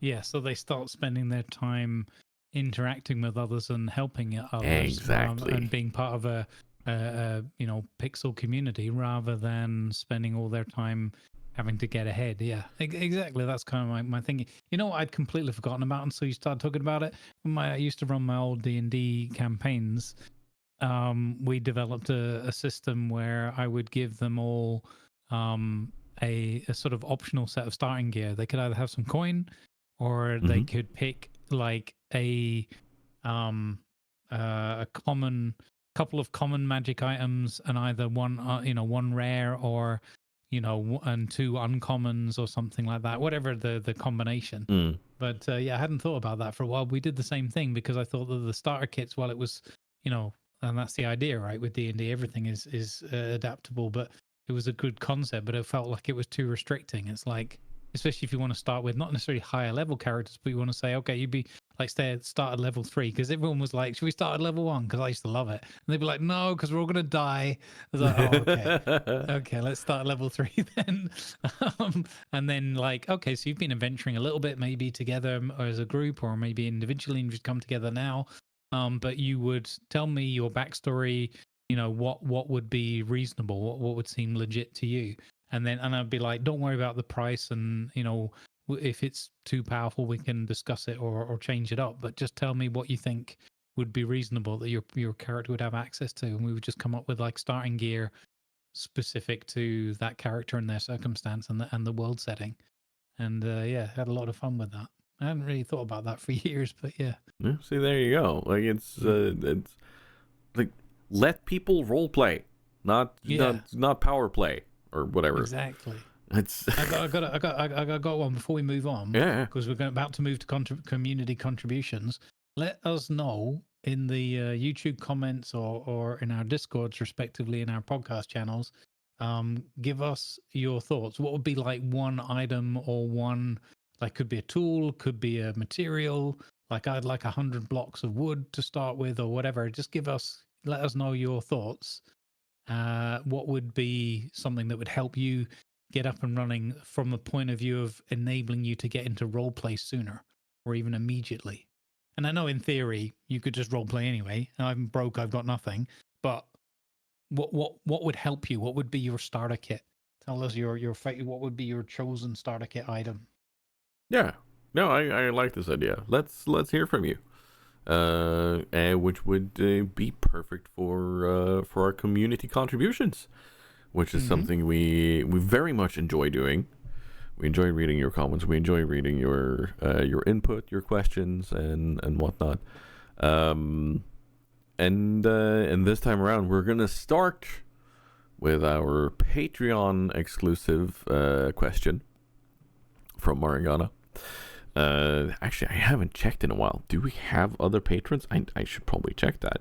I think I did it not too long ago. But the scandal. He does all the spiel at the start about being a patron, and they hasn't even checked it. Wait. Oh no. Okay, we have another free member. Okay. You can be a free member. I want to point that out. You can be, like, you don't have to pay us, but it would be nice if you did. But yes, Mari, being our patron, paying patron, has asked us, what is your opinion on cucumber sandwiches? And I'm going to be honest. I don't think I've ever had a cucumber sandwich that made me go, oh. It's always kind of made me go, huh. Like, am I doing cucumber sandwiches wrong? What constitutes a good cucumber sandwich? Like, am I missing out? I know the answer to that one. Yeah. Okay. No cucumbers. Not a fan. No, so my opinion on cucumber sandwiches is yuck. Right? If you want me to elaborate, then join our Patreon. No, I'm just kidding.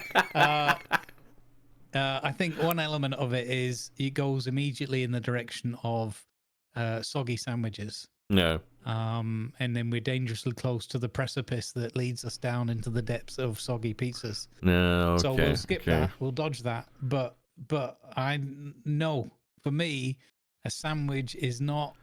It's neither too dry, nor has it to be soggy. So cucumber, no. You get your sogginess away from my bread.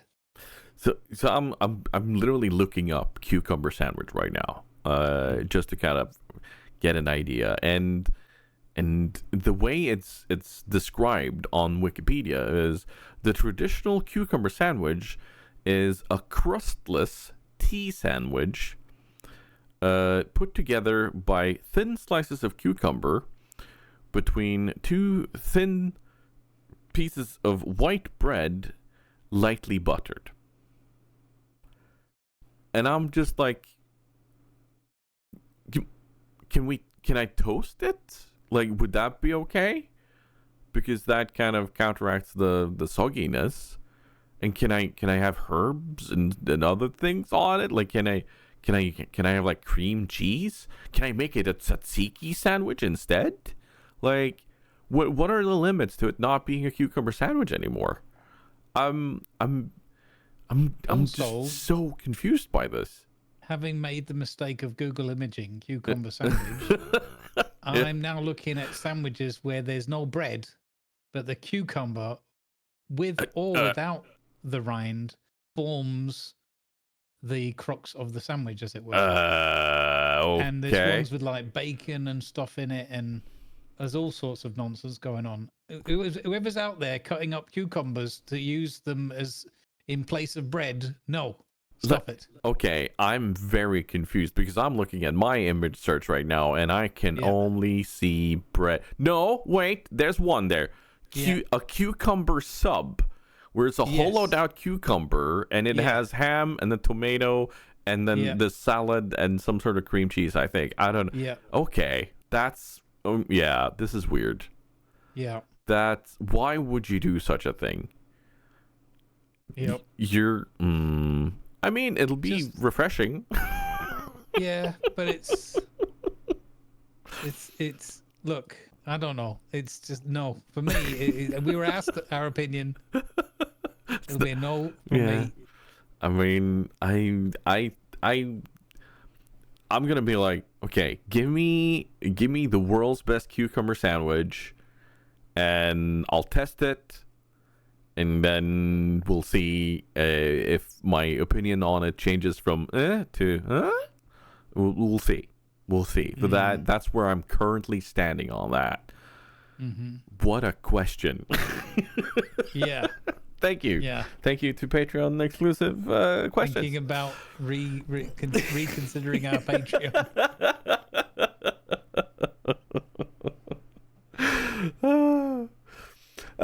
Finn McCorvus, aka Finn, aka Fiona, as many people read his names, but he says only on the weekends, has a question for us. Have you ever made an NPC intended for a one-shot that suddenly had to reappear? Let me read the full question from Discord. Have you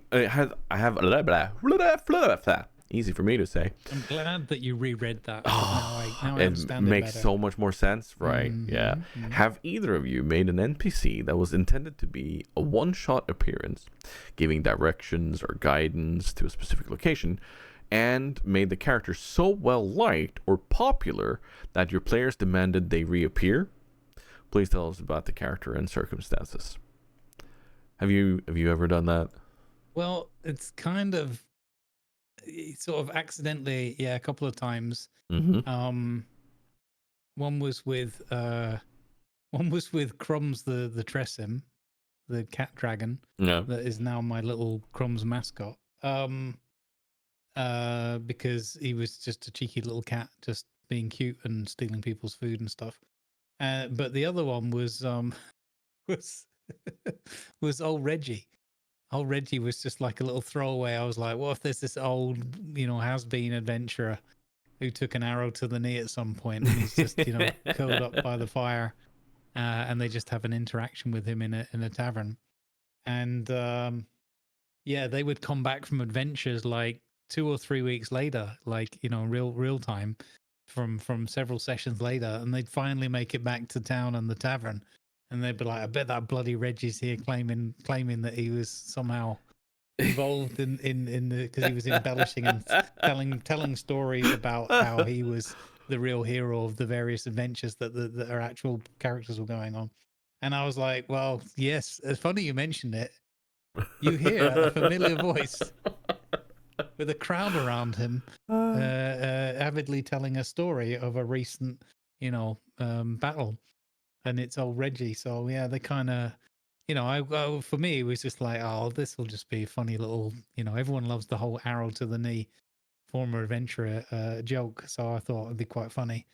And then it just turned into a recurring character every time they go back to that particular tavern in that town, who was in somewhere or other he'd gotten wind of recent event. In fact, they even took him on an adventure with them once. Yeah, that's right. He because there was a whole thing of him selling merchandise.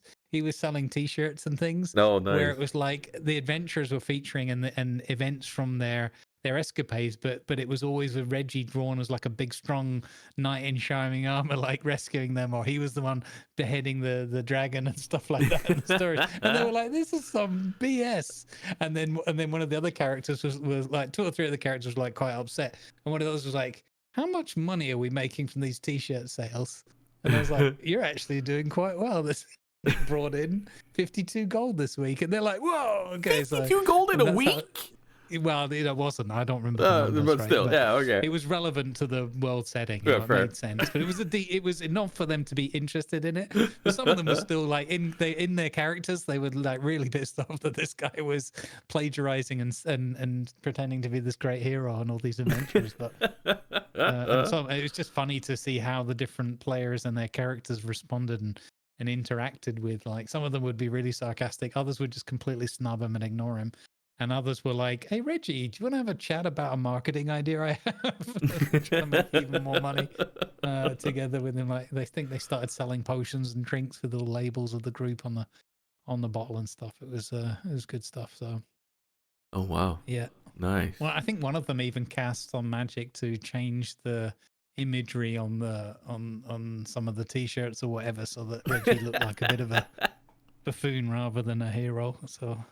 Lovely. But yeah, so that was that. What about you? Have you ever had that happen? There's been a few, but I think the one or the two that I'm the most happy with ever introducing were like there was one party that was out and they were heading towards somewhere, and at some point someone just randomly rolled a perception and went, what do I see? And I was like, okay, well, over to your left in a clearing you see some people with shovels and they're digging for something, and over to your right, and then suddenly the party veers off towards these diggers. I was like, no, we're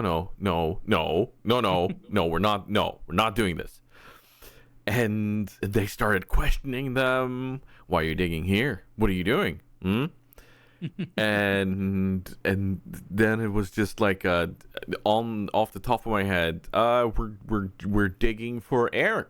It's like, air? Why are you digging for air? It's explosive air. And then it just kind of kept on going, and it turned into this large conglomerate of people looking for gas that they could sell and utilize in potions and spells and so on.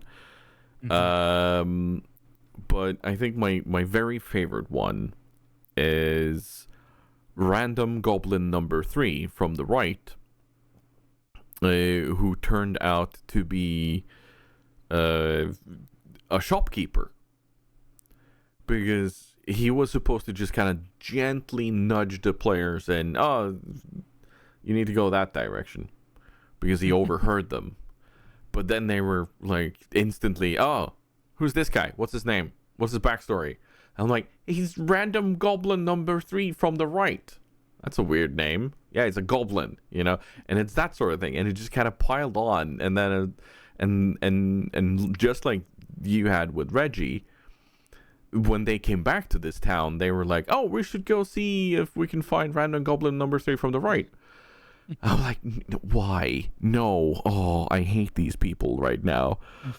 And then I just made him this weird goblin merchant that they could meet that had a secret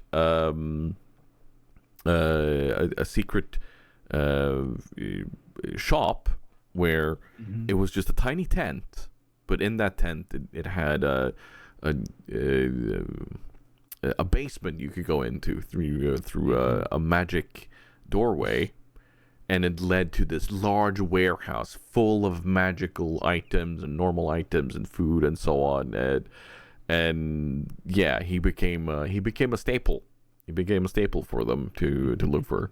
He's one of the people that where I would introduce stuff like the immovable rod, that was also cursed, so that they couldn't bring it with them. They would buy it, but they couldn't bring it with them because it was immovable. So it was that cursed. So yeah, no, random goblin number 3 from the right. I can't remember if that was his actual name, but it was something along those lines. I kind of hope it was. Oh, that's the usual kind of thing that I throw off the top of my head when people start asking, "Oh, what's his name?" Like, it doesn't matter. He's just, and then it just kind of goes from there. But yeah, He doesn't have a name. He was never given one.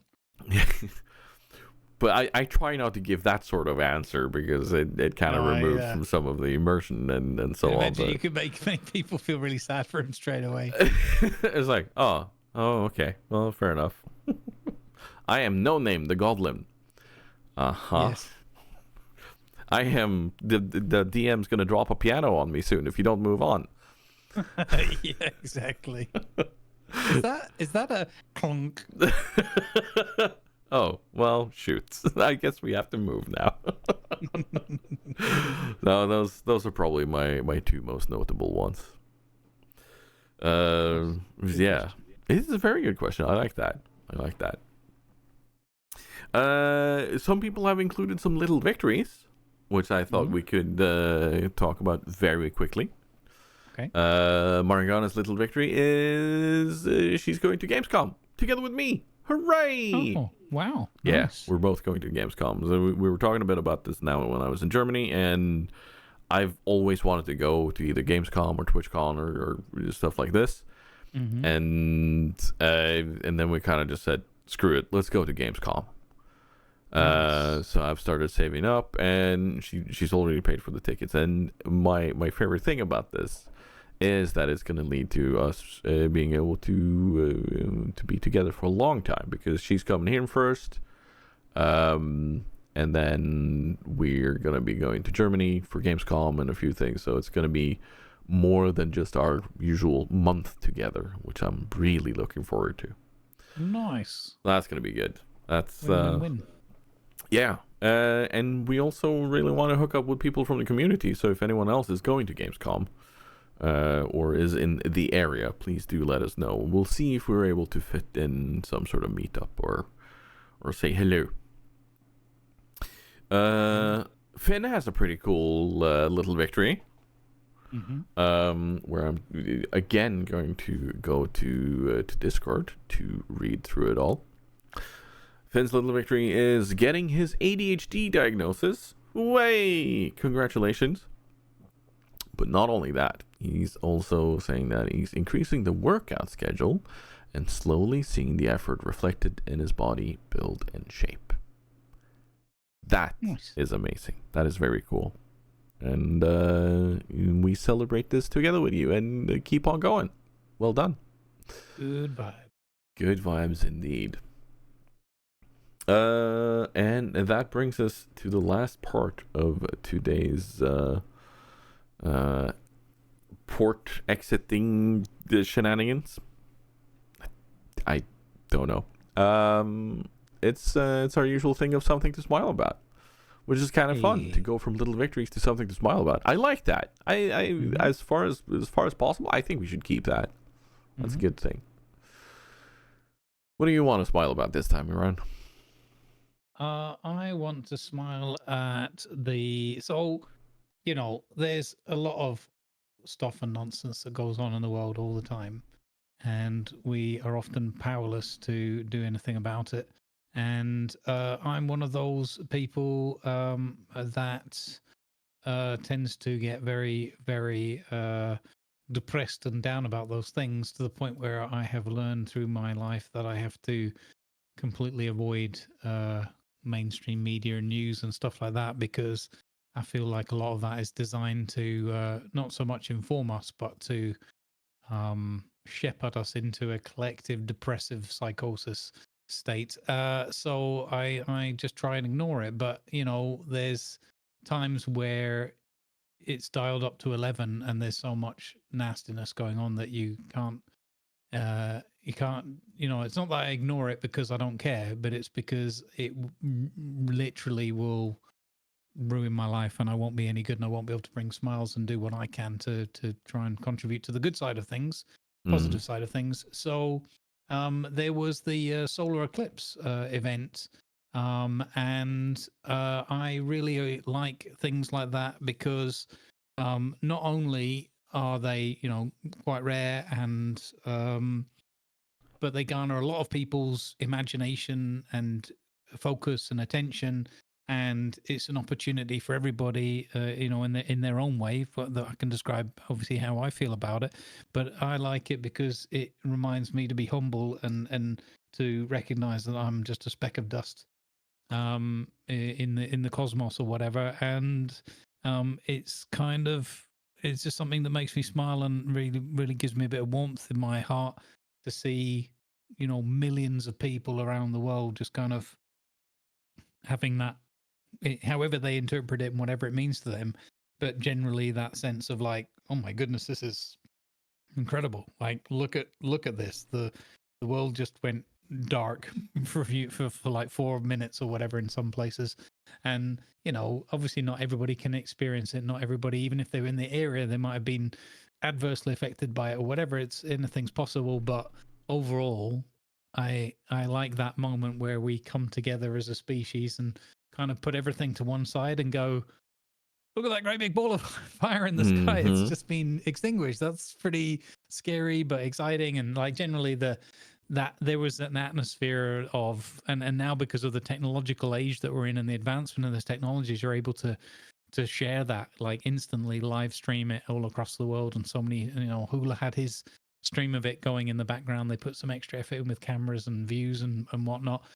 And, and NASA was the sort of leading one for it, but they had like so many people watching it and, from all over the world, and people popping in saying hello from Buenos Aires or whatever, And I think my contribution to the NASA chat was to put my Grumbles looking shocked GIF emote in the chat when it went dark the first time, and I was like, that's spot on. That is. I don't need to say anything else.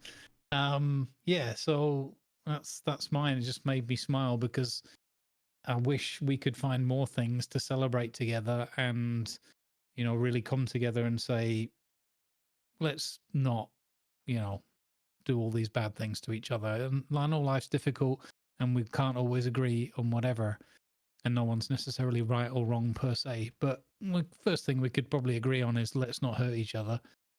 And then the next one after that is probably maybe we could all help each other a little bit, and life would get better for everybody. So yeah, that's my one, because I'm not saying if we had an eclipse every week, it probably would just diminish, and but it's nice that there are these occasional moments where something in nature happens and it makes you go, oh, okay, so there's stuff going on that we have no real control over whatsoever, but it affects, when you see all the animals like going to bed because Yeah. they think it's nighttime and everything whatnot. goes quiet. It's just and the weather change. Yeah, exactly. And you just like, okay, this is a good, healthy reminder that we should probably put all of these petty squabbles, and this not to diminish what people are suffering from, but in the grand scheme of things, we're only here for a limited bit of time each, and let's use it for something positive and for some togetherness. Anyway, that's my one. Remember, we are all electrical signals, almost like a ghost, driving a meat-covered skeleton made from stardust, riding on a rock floating through space. That is that is literally what it's like being a human. That is us being humans. So yeah, there's greater things out there to take care of. Like being kind to each other. It's important, and to oneself. But we'll talk. We'll mention that in the bye sentence, and as we say goodbye. But speaking of being kind to each other, can we talk about what happened a bit later in the week after Karma Cake? Sure. What the hell? It kind of steamrolled on, didn't it? No shit. I like it because Tiger was constantly like, well, you know, we've got these longer stretch goals, but you know, we did pretty damn well last year. I don't necessarily expect, and you know, and he's just trying to sort of humbly work his way through it, and everyone and chat was just constantly like, oh, hold my beer. Yeah, like there was like every single year I'm always blown away by the start of the charity, and then I know there's going to be a bit of a lull, and then usually it ramps up a bit again at the end. Mm-hmm. The way things ramped up this year, I had absolutely no way of knowing or understanding or at all being prepared for. Like you sent us out of the gate with a bang, and then you got chocolate banana cake, and it was just amazing, right? Yep. And then I last year I said, you know what, if we hit 100,000 Norwegian, I'll cut my beard. I'll cut it short, because I thought, yeah, it's a big goal. It's a huge goal to aim for. Right? We hit what, 70,000 something last year, and I was like, yeah, you know, it's still a big goal to stretch for. To go another 30,000, that's big. That's big. Even with you starting us off with the large amount that you did, there's still another €1,000 or 10,000 origin to go, roughly, from there. I was like, yeah, you know what? Yeah, it'll be fine. It's a big goal to work towards. And then, lo and behold, day of the auction, like I've had this weird going in the back of my mind the entire day. Like what's going on? Why are my spidey senses tingling? Mm-hmm. And like I made I made the rally call, and boy oh boy did people rally. Because we went from, what was it? We were at about 70,000 or 80,000 at some point. So I know we'd already beaten last year. And then suddenly, everything just exploded, and we hit 130,600 Norwegian krone. And I don't know what happened, but the auction with the items from Hula and Lima, and why in the world is the sign in the backyard of Life from the North worth €500? I don't know, but it was, apparently, because people were bidding like crazy. And for the other things, the titles, no, not the titles, the custom greetings, I'm like, why? It's like, you guys are nuts. It's for a fabulous cause, by all means. The Norwegian Cancer Society, their research fund has been, they've been given this money now. And you know what? Actually, side note there. Not long ago, they released a statement saying that they were working together with the British sister organization, and that the Norwegian fund had contributed about, what was it, £2 million ish to the British sister organization, or was it more? Like, it was a lot. Mm-hmm. And because people are being part of this charity and so on, we are directly a part of that. And that kind of just goes to illuminate the whole thing about the fight is global. Mm-hmm. The fight is global, and I'm just blown away by the absolute insanity of us almost doubling last year's number. So now I'm sitting here with a short beard, for those of you who don't know.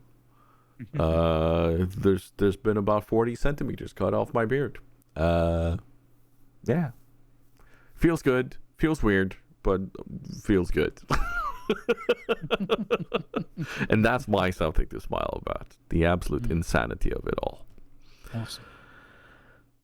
But that's going to be it for us. Without any further notice or further thought. I'm going to leave you guys with this final thought of be as kind to yourself as you are to others. Right? That's how simple it is. And it's going to be a goodbye from me and a goodbye from Grumbles.